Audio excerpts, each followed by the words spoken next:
So glad you're here. If you want to take a minute, grab your lunch and we'll get started in just a couple of minutes.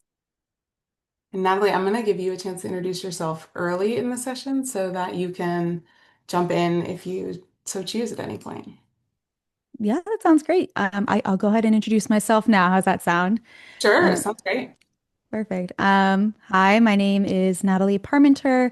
I'm the founder of Primary Focus. Savannah and I think we've become sort of fast friends because we have a lot in common when it comes to education and really wanting to empower parents and caretakers to make the best decisions for their kids in a world that is often very opaque and feels like the teachers and the administrators are running it, but you're the one who has to make these hard decisions. So, primary focus is all about making those tough decisions, supporting your child, whether you are at the point where you're just getting into this for the first time and you are picking out a school for the first time and making these decisions, or once your child is in school, being that friendly teacher, freelance teacher that can give you the second opinion, translate what the school is saying, and help you advocate for your child.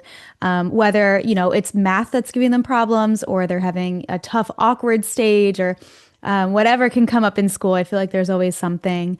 So it started as a YouTube channel, the Primary Focus YouTube channel.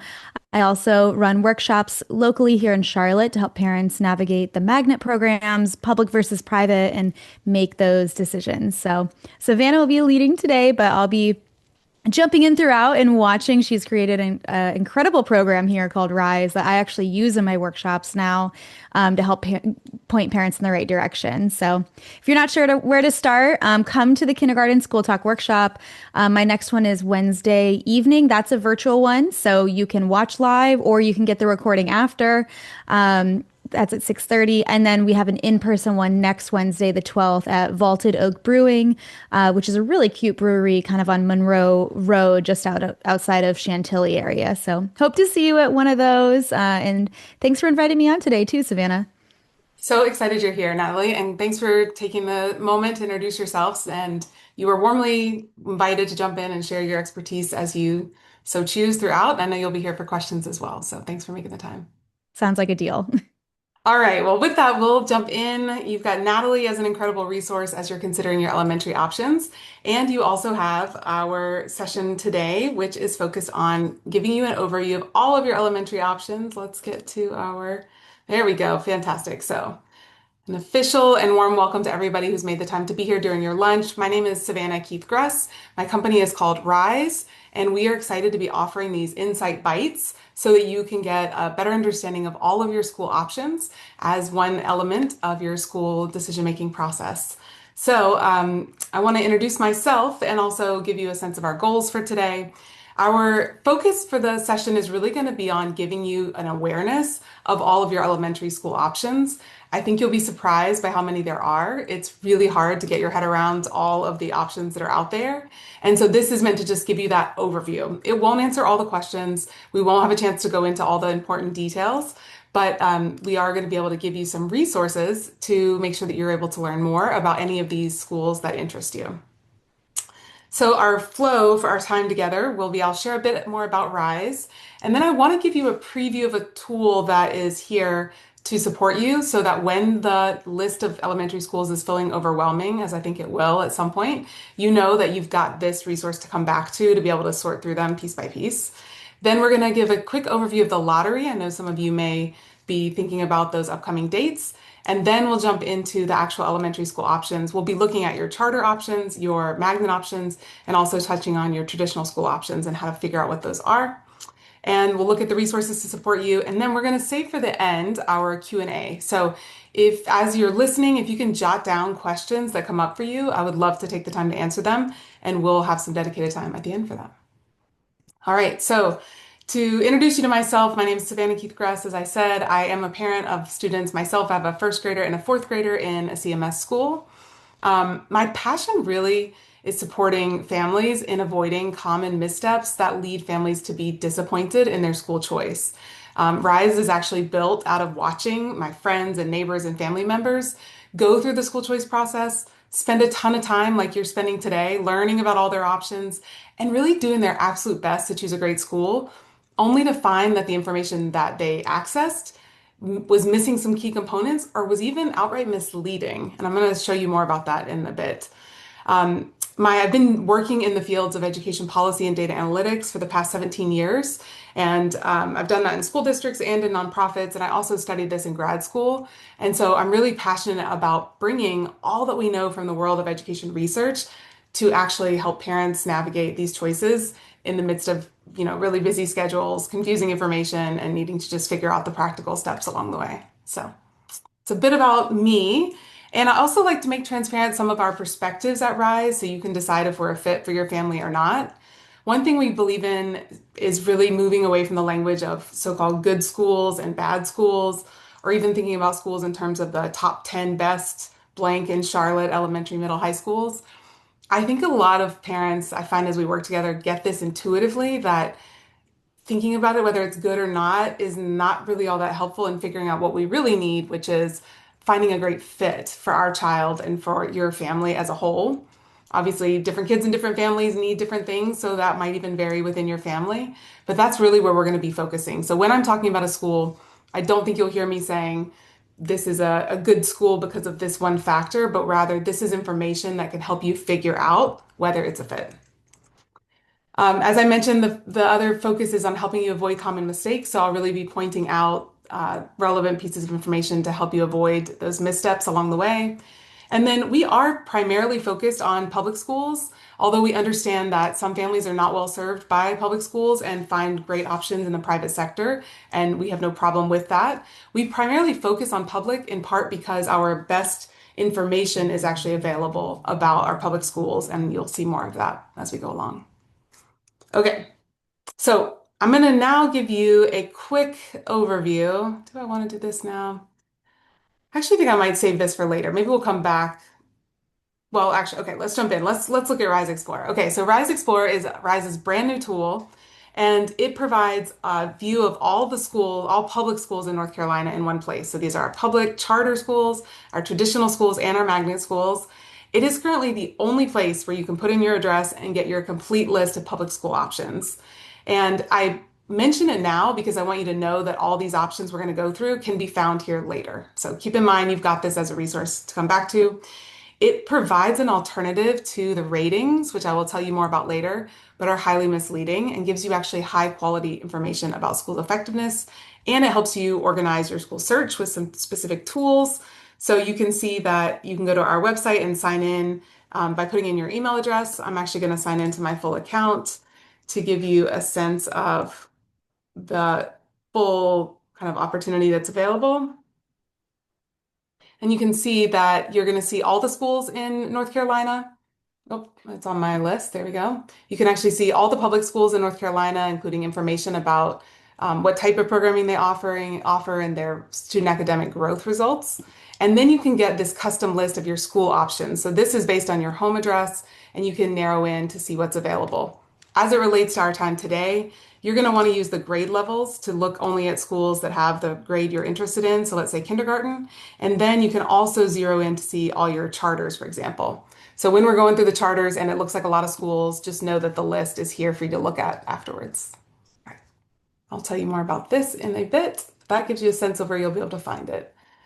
All right, so let's jump in and look at our lottery dates. If you're navigating the CMS Magnet Lottery, this is the process that's specific for our magnet schools. So it doesn't pertain to charter schools or traditional neighborhood schools that you're zoned for. But if you want to participate in the magnet program, this lottery is for you. So there's three main steps. One is you need to enroll your student if they're not already enrolled. The second is you need to learn more about the school options you have, which could include going to open houses. And then you submit your choices. So looking at those dates, we already have the lottery is open and you're able to enroll your child starting today. We've had the Endless Possibilities fairs, which have been great, and I'm happy to share more about those if you will have questions, but they have passed. And then your next big deadline is November 21st. This is when you want to make sure that your student is enrolled in CMS if they're not already a student in a CMS school. So if your child is enrolling as a first-time pre-K or kindergarten student, or if they're transferring from a charter school, or if they're coming in from out of state or another district, you need to make sure your child is enrolled in CMS by November 21st. And then your next big deadline will be December 5th. This is by the timeline by which you need to submit your lottery options, your schools that you've selected as a part of the magnet process. Now, we can talk more about that if you have questions about how the choice process works. I may end up doing a session where we go through some of those details later on, so drop in the chat if that's of interest to you. But these are the big dates that you do want to keep in mind as you go. Slide this over. All right. So with those lottery dates in mind, let's do a overview of all of your elementary school options so you have a sense of what is out there. This is where you're going to want to write down any of the schools that interest you and note down either for questions or that you want to research them later on RYSE Explorer or elsewhere. Okay. So when we talk about public schools, we have three main types of public schools. Those are your traditional neighborhood schools, sometimes called your zone schools, your magnet school options, and your charter school options. I actually did RYSE Insight Bites where I covered the important differences between these schools and different questions you may want to ask each school type with the focus on what families say they wish they would have known about each school type. So if that is information that you're not feeling confident in, you can go back and watch that session. It'll be in a recording that I send to you right after this. But let's look at, oh, there's the recording you're welcome to access later. So the first group is your neighborhood or traditional schools that you're zoned for. And families often ask how you can figure out what schools you're zoned for. And you have two options. One is you can go to the MECGeo portal, and here is the QR code. I'll also have that link in the follow-up email. The other option is you actually can find them in RYSE Explorer. So once you put in your address and get your My List, you can click here to get just your zone schools. You can see we're zoned for West Charlotte, Bruns, and Ranson Middle. So those are your two different ways that you can identify which elementary school in particular that you're zoned for. All right, keep switching in and out here. Let's see. One thing to know about your neighborhood schools is a lot of neighborhood schools actually provide specific programming that may look a lot like the programming that's available in your magnet school options. So there, for example, at the elementary level, we have some schools that provide IB programming that may not be through the magnet program. They may provide it just directly to their elementary school students who are enrolled there. I know some schools provide language immersion to their zones, traditional school students that are not part of the magnet. So you really want to make sure you look into these schools, don't rule them out, learn more about what programming they do offer. The other, I want to jump in on there oh, with that, Savannah. You're yes. totally right. Because the magnet programs are so popular, it is really that like the rising tide is raising all boats. And like just our neighborhood schools are bringing in so many more cool programs because they hear how popular they are at the magnet level. So like having a Spanish teacher come in, like different clubs, especially if your child's into STEAM or STEM education, a lot of those things are being replicated in the neighborhood schools. Yeah, that's exactly right. Which is, yeah, I love the way you say it too. Like a rising tide lifts all boats. That's absolutely right. I know, I believe it's still the case that like Huntington Farms provides Spanish immersion as an option, and it's not a part of the magnet, for example. So make sure that you do keep these options in mind. There can be some really incredible opportunities.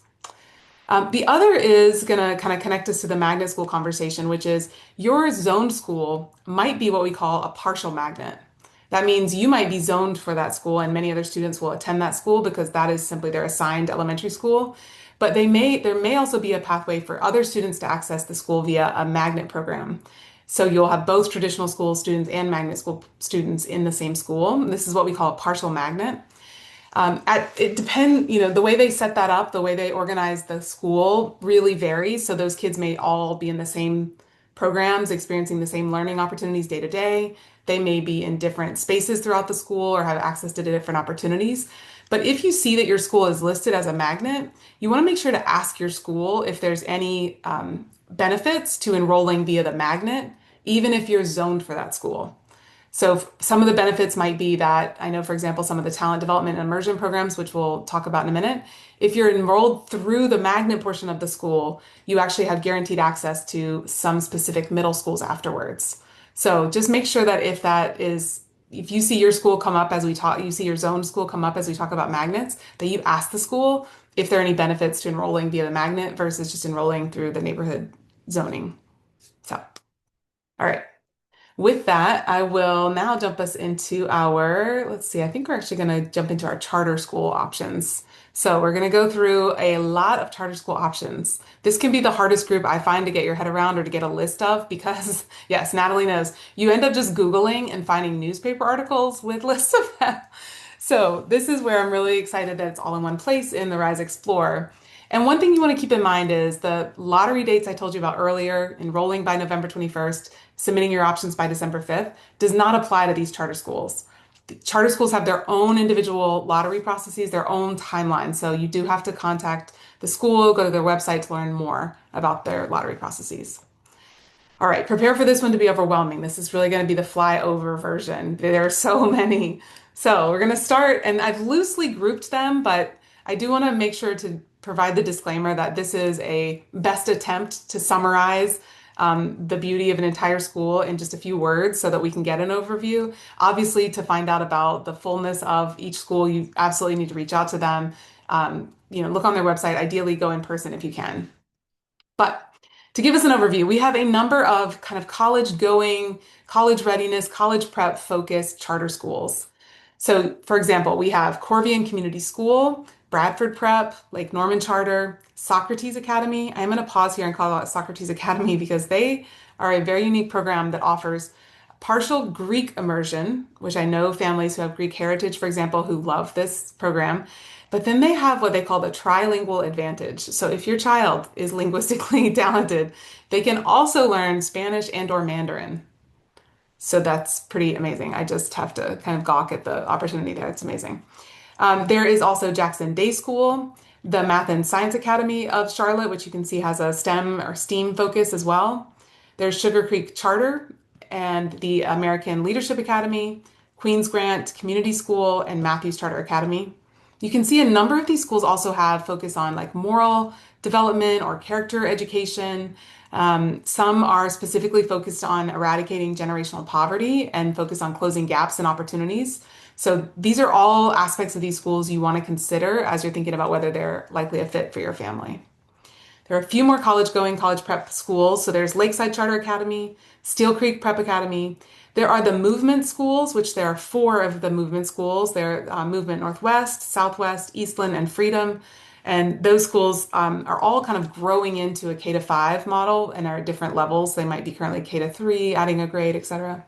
Or they may have the full K to 5. And they're focused on the personalized learning, character education, and also on the generational gap closing. So they're really providing their mission is to provide those robust supports that families need. And we also have KIP and then United Community School. Okay, so that's a sweeping overview of some options if you're really interested in a college prep or college going, college readiness model. You can see a lot of them are K-8 and maybe even more are K-12. So I know some families prefer to find a K-12 and really invest and stay in that school. Something to keep in mind. All right, then we have schools that offer a lot, but you could kind of group them under a category of whole child, which is Charlotte Lab School, which has a project-based learning focus. Pioneer Springs Community School, which is a nature-based program. So kids spend about 80% of their days outdoors, kind of rain or shine, which is a really unique education or unique opportunity for families in the Mecklenburg area. And then there's also the Community School of Davidson, which has a focus on the basic school approach, small class sizes, and a real orientation towards community. Okay, keeping us going, we have some more STEM schools, which is Mallard Creek STEM Academy and Southwest Charlotte STEM Academy, that really integrate the STEM, which stands for science, technology, engineering, and math. And when you see STEAM, it's adding in the A there, which is arts. We also have two schools that are focused on supporting advanced learners. And one is Metrolina Regional Scholars Academy. This is a K-8 school. It does have testing admissions requirements. So if that's something that interests your child, I know there are some group testing days that are coming up. So if you're interested in this program for advanced learners, you want to find out about those timelines sooner than later. And there's also the Telra Institute, and I don't believe they have testing admissions requirements, but you can test to place your child at a different grade level. And they really focus on moving students based on mastery of content. So your child can actually move through grade levels faster than a normal curriculum or school structure would allow them to. We also have some schools focused on classical education. So that's Bonnie Cone Leadership and Bonnie Cone Classical Academy, and also the Unity Classical Charter School as well. And then lastly, we have several different schools who kind of cross categories, which is, oh, we actually have a repeat of the movement schools here, but East Voyager Academy is a language immersion school that offers Mandarin immersion, starting actually in pre-K, although I believe that's paid. but for K to 4. And then they also add in the option to add middle school, add Spanish in the middle grades. They really focus on the small school aspect and cultural celebration and cultural understanding. And then Honor Prep, which is a bilingual K to 5 school as well. And then you actually have two charter schools that offer virtual learning starting in kindergarten, which is pretty unusual. The other virtual options that you'll see start more in the middle grades and really come into play in the high school grades. So if you're interested, there are these two charters. They're statewide, so any child in North Carolina is eligible for them, and you can learn more about them on their websites. All right, so that was our flyby of the charter options in fast mode here. All right, so for our last group of school options available to you here in Charlotte-Mecklenburg, you also have magnet schools available. So magnet schools are going to be schools that offer unique programming. They are actually available to students across the district. So technically, you are able to access any of the magnet programs that we talk about, assuming you meet the entrance requirements. But they're organized by transportation zones. And your transportation zones give you both access to bus transportation and also priority access in the lottery. So when you apply to a magnet in your zone, you actually get a little bit of a boost in likelihood of getting admitted, and you'll have that transportation as well. You can find out which transportation zone your child is in or your family is in by using the MecGeo portal that I mentioned before, or by using the CMS map. If you kind of can see broadly, like, yes, my address is in this area, then that might just tell you you're in the violet transportation zone or blue or green. I will tell you the MecGeo portal has been having technical issues lately. So if you are finding that it's not loading, give it a few tries and hopefully it will start working soon. But that is how you can get that information. Okay, so at the elementary level, these are the magnet programs available. We have STEAM and STEM options. Again, that's the science, technology, engineering, and arts. That's the STEAM, as well as math focused programming. Language immersion, virtual and performing arts, Montessori, IB, which is short for International Baccalaureate, and then learning immersion or talent development and leadership as well. So we're going to take a minute to go through each of these options and see which schools are available for each transportation zone for each of these magnet options. All right, so starting with our STEAM STEM options, as I mentioned, this is the science, tech, engineering, arts, and maths focus. They tend to focus on developing students' skills in inquiry, logical reasoning, collaboration, and investigation. And you can see there are a number, I would say this is the largest group overall of STEM and STEAM magnet programs. This is the largest group overall. And as Natalie was saying, you might find your local zoned elementary school also has STEAM or STEM programming. So if you're in violet, you have these options. Blue, you have these options, and the green transportation zone has these options as well. A couple of things to note is you really want to make sure you ask about what this means at each school. So for example, Bruns Avenue Elementary is my neighborhood school, and I know they have recently added the environmental sustainability STEM focus, but I know that they have not really realized the fullness of it that they have in mind. So your child, if you attend today, may not have a lot in their day-to-day that lets you know that it's a STEAM or STEM magnet. So you want to make sure and ask, like, how exactly is this going to show up in my child's learning experience? What resources and opportunities do you have available aligned with this magnet theme? Okay, jot down any questions you have. We'll keep cruising. Natalie, did you have something to add, or are you good? No, I think you're totally right about just asking those questions. If you're interested in a school, I really recommend that you get on campus in any way that you can. I know they prefer people go to open house dates or if they have a big touring date because, efficiency matters. But if for some reason you can't make one of those dates, I would email and see if you can get a tour of the school, maybe get a couple of parents together and help them out and go on a group tour together. I really think there's a lot of, it's just like if you've ever toured for colleges or if you've ever considered moving to a new city, it might look great on paper and then you go step foot in the area and you're like, this is good for somebody, it's not good for us, or vice versa. So sometimes you just have to actually show up on site, ask these questions to make sure that you're getting what you think you're getting. Yep, I could not agree more. I like to say, schools are ultimately communities of people working together to support your child. So you really want to get a sense for what is that community like? What's the culture like? What resources and opportunities? So absolutely agree with that. All right, so that's our STEAM STEM options. Now we'll look at our language immersion options. So at the elementary level, we have language immersion. So this is your child's chance to really be in classrooms where the language of instruction is another language. It can vary how this is implemented in schools, but oftentimes it will be a 50-50 split during the school day. So I can say my kids attend Oakland Language Academy, which you can see here, and they have math and science, for example, in Spanish. And next year they may have those in English, but they're actually getting they're getting the instruction of other contents beyond that language in a different language that they're learning. So that's a pretty unique opportunity. In CMS, there are options for language immersion in Chinese, French, German, Japanese, and Spanish. If your child enrolls in kindergarten, there's no language requirement. They will build the language capacity of the children during the program. However, if they enter after kindergarten, so first grade and beyond, they will have to meet late entry requirements. Typically, that looks like taking a language assessment to demonstrate that they have the skill level equivalent to their peers in the program. So keep that in mind if you're weighing two options that might be language immersion and not.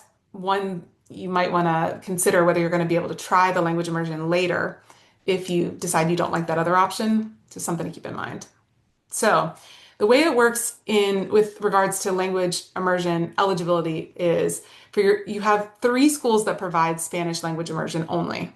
And that's Oakland Language Academy for Violet, Collinswood Language Academy for Blue Transportation Zone, and Charlotte East Language Academy for the Green Transportation Zone. So these are Spanish, English, dual immersion schools.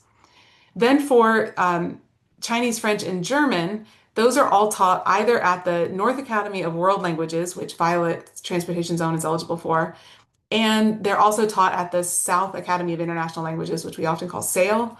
And SAIL serves both the Green Transportation Zone and the Blue Transportation Zone.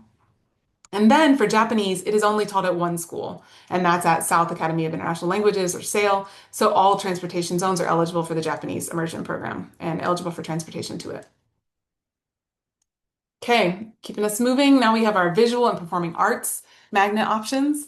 So this is where arts are used as a catalyst for building a kind of a culture and a approach to going through a lot of different, accessing all the different content areas in that school.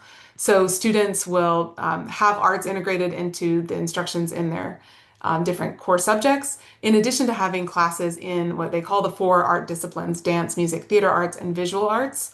Again, as Natalie said, as I emphasize, you want to understand practically what this is going to look like in each school because it can vary. But you can see that there are three different schools providing these visual and performing arts in the magnet program.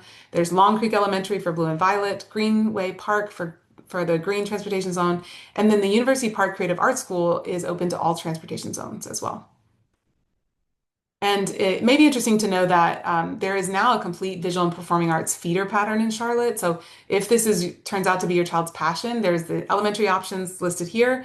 Then there is First Ward Creative Arts and also a couple of other options at the middle school level. And then there's Northwest School of the Arts at the high school level. So your child could, in theory, stay in the visual and performing arts magnet pathway through 12th grade. All right, I know you may have heard of Montessori. That's another magnet pathway that's available.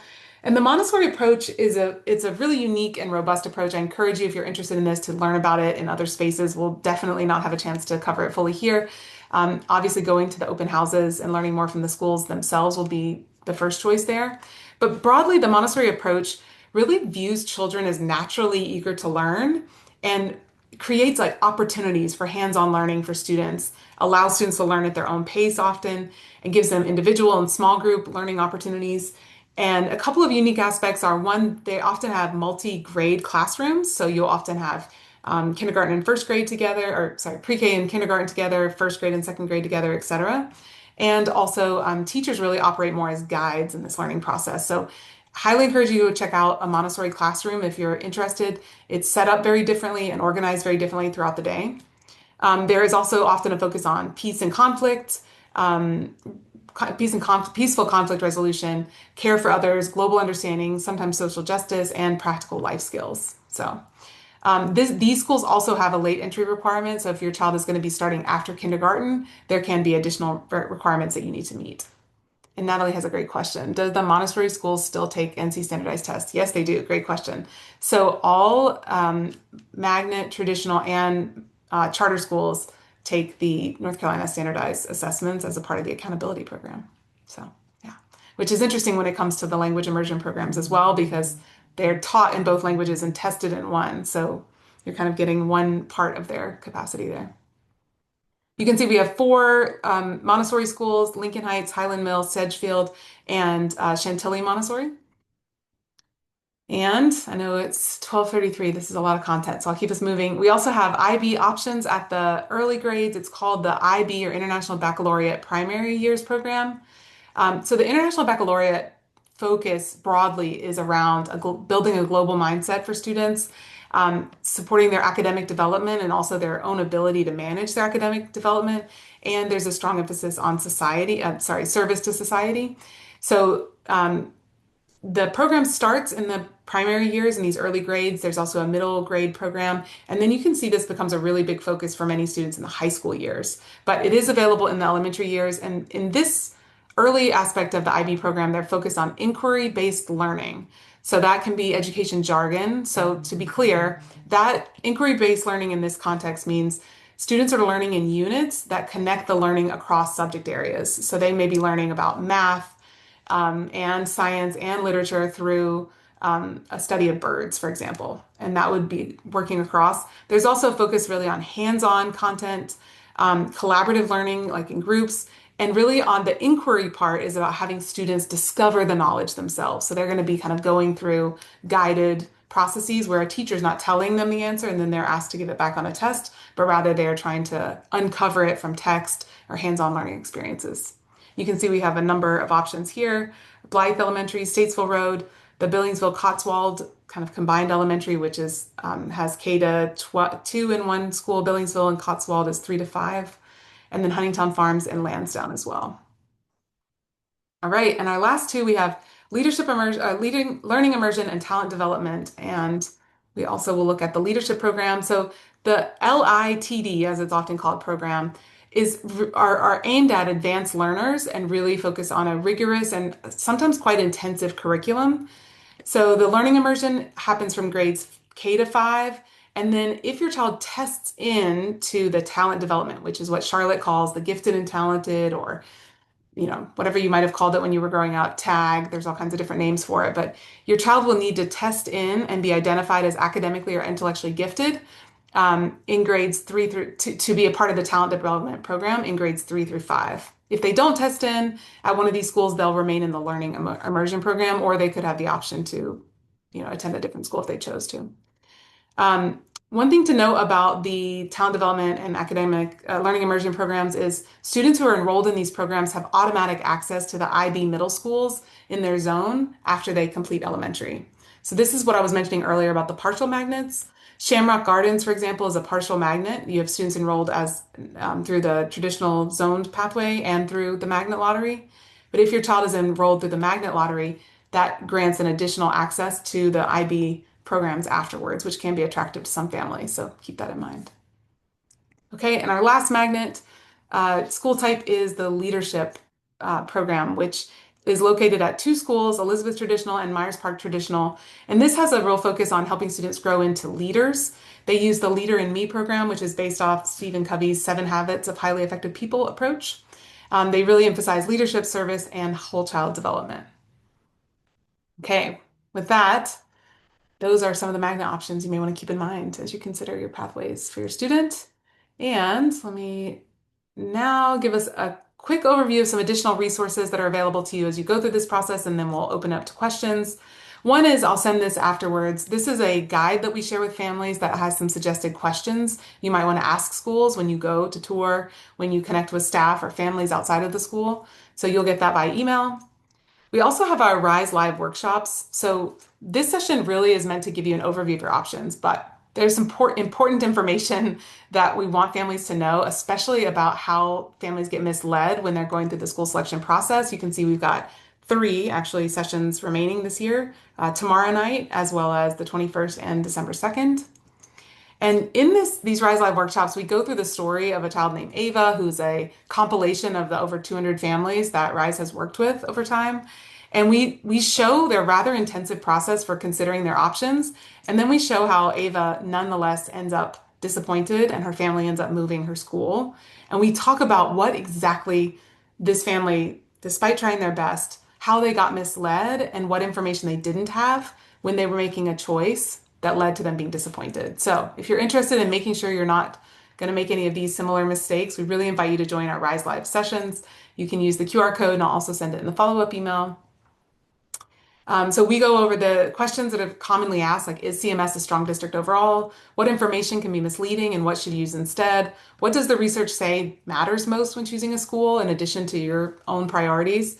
And we recommend a process for selecting a great school fit for your child, which definitely includes going to visit the school, for example. All right, you have RYSE Explorer available to you. If you have any questions at any point, feel free to reach out. And you also have us available. You can contact RYSE for one-on-one sessions. Natalie does a fabulous job helping elementary school families find a great option. Highly recommend her one-on-one support. And then you have the other Insight Bite sessions. You can see we've got some more coming up the end of this week and next week. And with that, I will say thanks for your time, and I'd love to open it up for questions. I know we have about 6 minutes left. Natalie, I want to make sure that you get a chance to share anything you want to share before we go to questions, and then folks can jump in. Stick around if you want to ask any questions if we run out of time at 12:45. Anything you would add, Natalie? I'll drop the link. If you're interested in more workshops on this, we'll take a lot of what Savannah talked today and go even deeper. I always like to say I think Savannah really is super data focused in this and like really loves to dig into that information. I do that too, but I'm much more heart focused too. So like, what's the community at the school? Let's talk about the things that are not just going to make sure that they're academic, but like make sure they're begging to come back to school day after day. So it is a 2-hour workshop, lots of Q&A throughout. But if you enjoyed this, I think the primary focus workshop pairs really nicely with it. So hope to see you at one soon. Love it. Thank you so much.